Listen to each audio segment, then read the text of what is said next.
Welcome to the Real Board Loft. I'm Forman. We got Dawson with us. Dawson, welcome. Thanks. We want to talk with everyone about the Lost Ripper. So the Lost Ripper is a board that Lost released following up on their hugely successful Rad Ripper. They wanted to take some of the retro elements out of it, like the beak nose, the wing in the back of the board, make it into more of a smooth bump wing, and just overall give it like more of a performance edge, but with more of the generous dimensions and flatter, friendlier rocker. Very easy to surf and surf at a high level for a wide range of abilities, and it's the Ripper. This is like the latest edition of the Baby Buggy, which is like one of our favorite like Lost shortboards. It's amazing to see it out there and see how many people are stoked on the Lost Ripper. So Dawson's always like kind of digging into like what we have and what he can help get out there in the water and review. When we got in a batch of these things, he was frothing on getting this one out. He just kept getting text after text. Dawson, talk about this board and why you like it. So this board's 5'6", 19 1/4, 2 3/8 thick, 27.5 liters. I like because it's not super rockered out. It's kind of like a medium rocker, and I feel like a lot of waves around here, if it's not, tubing overhead, there's that ability to ride it in, waist to head high waves.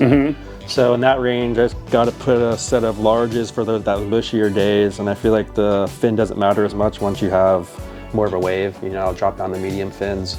But this thing is just my all-around daily board right now. I kind of ride it in everything. It gets tubed, it grovels really well, kind of hits all the boxes. So I'm really impressed on it. You're riding it shorter, it's got wider dimensions throughout, flatter rocker. How's that helping you in the smaller waves compared to riding something longer, narrower, and more rocker? Yeah, so I feel like in the front, it's pretty wide up front, so just paddling, it has a lot more hidden volume in the front here. Yeah. So when it comes to those groveler days, you can still catch it and still wants to go. So I found that really nice about it. And for me, I like, being more front-footed for the airs and stuff like that. I feel like it just has more volume up here to be able to be stable.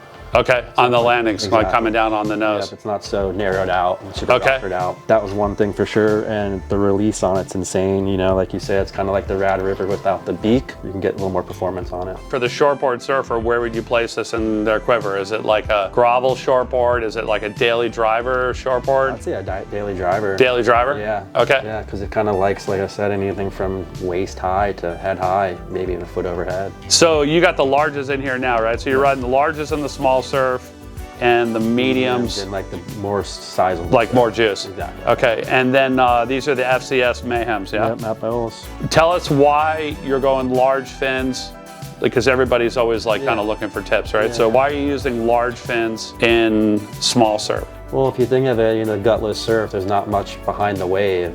So I feel like with the larger fin, you get more drive. So once more push out of it. So once the waves get, head high, I'll throw the mediums back in, and the wave kind of does the work. Okay, that totally makes sense. You can fully still get into those turns more, except with the bigger fin, sometimes you get a little stuck. So with the medium fin, I still feel like you can kind of get that release, but the waves has that push behind it.